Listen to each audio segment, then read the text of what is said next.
नमस्कार दोस्तों, great Hindi stories में आप सभी का स्वागत है। दोस्तों, आज मैं आपको सेनेगल के बारे में कुछ महत्वपूर्ण जानकारियां बताने वाली हूं। प्रधानमंत्री नरेंद्र मोदी ने नए संसद भवन का उद्घाटन किया। वैदिक मंत्रोच्चार और पूजा अर्चना के बाद पीएम मोदी को सेनेगल सौंपी गई, जिसे पीएम मोदी ने संसद की नई बिल्डिंग में स्थापित किया। यह सारी स्थापना का काम पीएम मोदी द्वारा 28 मई 2023 को किया गया। इस दौरान उनके साथ लोकसभा अध्यक्ष ओम बिरला भी मौजूद रहे। सेनेगल को लेकर पीएम लोकसभा में स्पीकर के आसन तक धीरे धीरे बढ़े। उनके पीछे ओम बिरला भी थे। फिर पीएम स्पीकर के आसन तक गए और वहां पर सेनेगल को स्थापित किया। केंद्रीय गृह मंत्री अमित शाह ने कहा था कि ब्रिटिश हुकूमत की तरफ से भारत को हस्तांतरित किए गए सत्ता के प्रतीक ऐतिहासिक सेनेगल को नए संसद भवन में स्थापित किया जाएगा। सेनेगल अभी प्रयागराज के एक संग्रहालय में रखा गया था। तमिलनाडु का चोल साम्राज्य भारत का एक प्राचीन साम्राज्य था। तब चोल सम्राट सत्ता का हस्तांतरण सेनेगल सौंपकर करते थे। भगवान शिव का आह्वान करते हुए राजा को इसे सौंपा जाता था। नेहरू को राजा गोपालचारी ने इसी परंपरा के बारे में बताया।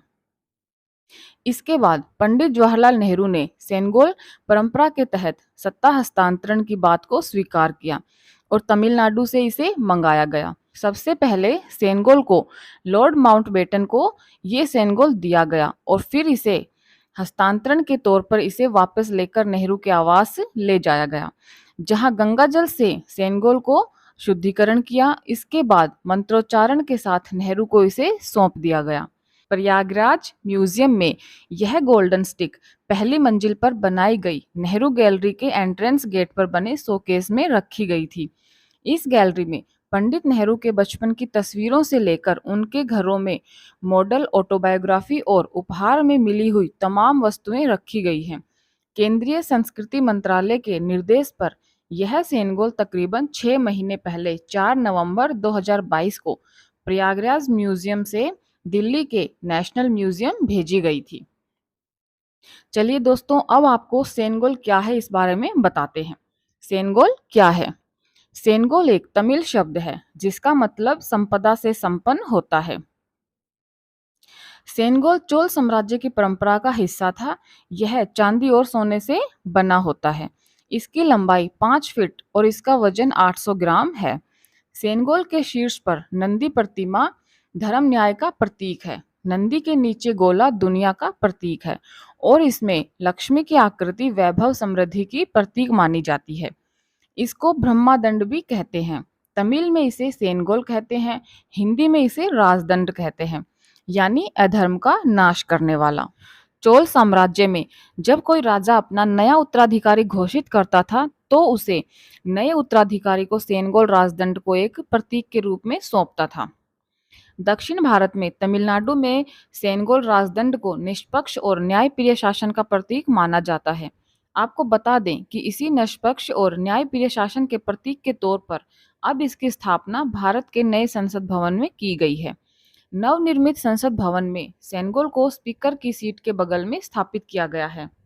नए संसद भवन में सेनेगल की स्थापना भारत की हजारों साल पुरानी परंपरा को पुनर्जीवित कर दिया है। आपकी जानकारी के लिए बता दें कि सेनेगल का इतिहास केवल चोल राजवंश साम्राज्य तक ही सीमित नहीं है, बल्कि कुछ इतिहास विशेषज्ञ इसका इस्तेमाल चोल साम्राज्य के अलावा मौर्य एवं गुप्त राजवंश के दौरान भी मानते हैं। सेनेगल जैसे राजदंड का इतिहास आज से तकरीबन 5000 साल पहले भी मिलता है, जिसका वर्णन महाभारत कालखंड में किया गया है। रामायण और महाभारत काल के दौरान कुछ ऐसे कथा प्रसंग सुनने को मिलते हैं जिनमें राजदंड को ही चिन्ह बनाकर उत्तराधिकार सौ पर जाने का जिक्र किया जाता है। आपकी जानकारी के लिए बता दें कि महाभारत के कालखंड में राजा युधिष्ठिर के राज्याभिषेक के दौरान भी राजदंड के हस्तांतरण का जिक्र मिलता है। शांति पर्व में इस राजदंड का जिक्र करते हुए कहा गया है कि राजदंड राजा का धर्म है। एक प्राचीन पद्धति के मुताबिक राज्याभिषेक के दौरान जब राजा अपने राज सिंहासन पर बैठता था तो 3 बार अदंड्योह अस्मि का उच्चारण करता था, जिसका अर्थ होता है कि राजा को दंडित नहीं किया जा सकता। यह दंड राजा को सजा देने का अधिकार प्रदान करता है, लेकिन राजा के उच्चारण के ठीक बाद पुरोहित द्वारा धर्म दंड्योह असि कहकर राजा को चेतावनी देता है कि धर्म राजा को दंडित कर सकता है। यह कहकर पुरोहित राजा को राजदंड थमा देता है। सेनगोल के आधुनिक इतिहास में भारत की आजादी का भी एक किस्सा जुड़ा हुआ है। आजादी के दौरान भारत की स्वतंत्रता संप्रभुता को सत्ता हस्तांतरण के तौर पर यह सेनगोल राजदंड भारत के पहले प्रधानमंत्री जवाहरलाल नेहरू जी को प्रतीक के रूप में सौंपा गया था। देश की आजादी के दौरान भारत के आखिरी वायसराय लॉर्ड माउंटबेटन सत्ता का हस्तांतरण करने के लिए कागजी प्रक्रिया पूरी कर रहे थे। इसी दौरान उनके मन में यह सवाल आया कि आखिर भारत की स्वतंत्रता तथा इसकी सत्ता हस्तांतरण का प्रतीक क्या होगा। जवाहरलाल नेहरू जी के पास इस बात का कोई जवाब नहीं था। इसीलिए उन्होंने लॉर्ड माउंटबेटन का यह सवाल भारत के पूर्व गवर्नर जनरल श्री चक्रवर्ती राजगोपालाचारी के पास लेकर गए। दक्षिण भारत से संबंध रखने वाले चक्रवर्ती राजगोपालाचारी को भारत की संस्कृति और ऐतिहासिक धरोहर का बखूबी ज्ञान था। इसीलिए उन्होंने सेनगोल राजदंड का सुझाव उनके सामने रखा।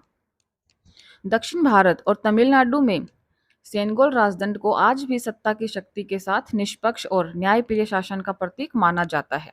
कहा जाता है कि 14 अगस्त 1947 के दिन अर्धरात्रि के करीब यह स्वर्ण सेनगोल राजदंड तमिलनाडु की जनता द्वारा भारत के प्रधानमंत्री जवाहरलाल नेहरू जी को सौंप दिया गया था। तभी से यह सेनगोल राजदंड भारत की आजादी और अंग्रेजों द्वारा भारत की सत्ता हस्तांतरण का प्रतीक बन गया। तो दोस्तों, यह था सेनगोल का इतिहास। आशा करती हूँ आपको ये सभी जानकारियां पसंद आई होंगी।